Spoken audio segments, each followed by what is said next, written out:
বাড়িতে তো অনেক পরিমাণে দুধ আনা হয়, তো সেই দুধটাই আর কি আমি জমিয়ে রেখে দিয়েছিলাম। দুধটা না, সরি, ঘি আর কি, দুধের সরটা তো জমিয়ে রেখেছিলাম, 1 টিফিন বাটি হয়েছে। তো সেটা দিয়ে আজকে ভাবছি ঘি বানাবো, তো তোমাদের সাথে শেয়ার করব কিভাবে তৈরি করলাম। মনে হচ্ছে না ছানা, দেখো পুরো দেখে মনে হচ্ছে ছানা, কিন্তু এটা দিয়েই আর কি ঘি হবে। যেহেতু দুধের সরটা তুলে রেখেছিলাম, আর একটা আর কি বড় কাঁসার থালার 1 থালা হয়েছে।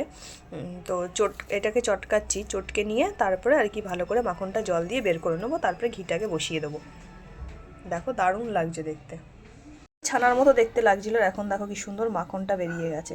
এর মধ্যেই আর কি আমি পরিষ্কার ভালো জল দেব, আর সুন্দর মাখনটা বেরিয়ে আসবে। দেখেছো, একটু আগে ছানার মতো ছিল, আর এখন দেখো কি সুন্দর মাখন বেরিয়ে এসছে, আর কি অটোমেটিক জলটা ছেড়ে দিয়েছে। দেখো অনেকটা পরিমাণে আছে, আমার এক হাতে ধরছে না। তো দেখো কি সুন্দর মাখনটা বেরিয়ে এসছে। এখন পরিষ্কার জল দিয়ে সুন্দর করে ধুয়ে নিচ্ছি, নাহলে টক টক গন্ধ বেরোবে।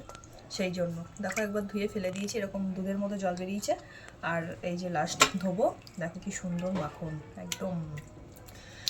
দেখো বন্ধ করে আর কি বড় একটা 500 গ্রাম ওজন, এতটা একটা গোলা হয়েছে, ক্রিম বেরিয়েছে, এটা শুধু ক্রিম। কি সুন্দর ক্রিম। আর এখন এটা আর কি এই বাটিটাই চাপিয়ে দেবো, সুন্দর ঘি হয়ে যাবে আস্তে আস্তে জাল দিলে। ভালো করে ধুয়ে নিয়েছি। দেখো সুন্দরভাবে ঘিটা বসিয়ে দিয়েছি, আর দেখো হচ্ছে আস্তে আস্তে। পুরোটা যখন হয়ে যাবে তোমাদের সাথে শেয়ার করব। ফাইনালি দেখো আমার ঘিটা তৈরি করা হয়ে গেছে। যখন আর কি ঘিটা ছেঁকে আমি বের করব, তখন তোমাদের সাথে সেটাও শেয়ার করব। ফাইনালি দেখো ঘিটা বয়মে ভরেও নিয়েছি, প্রায় 200 থেকে 150 গ্রাম ঘি হয়েছে। কত সুন্দর হয়েছে না?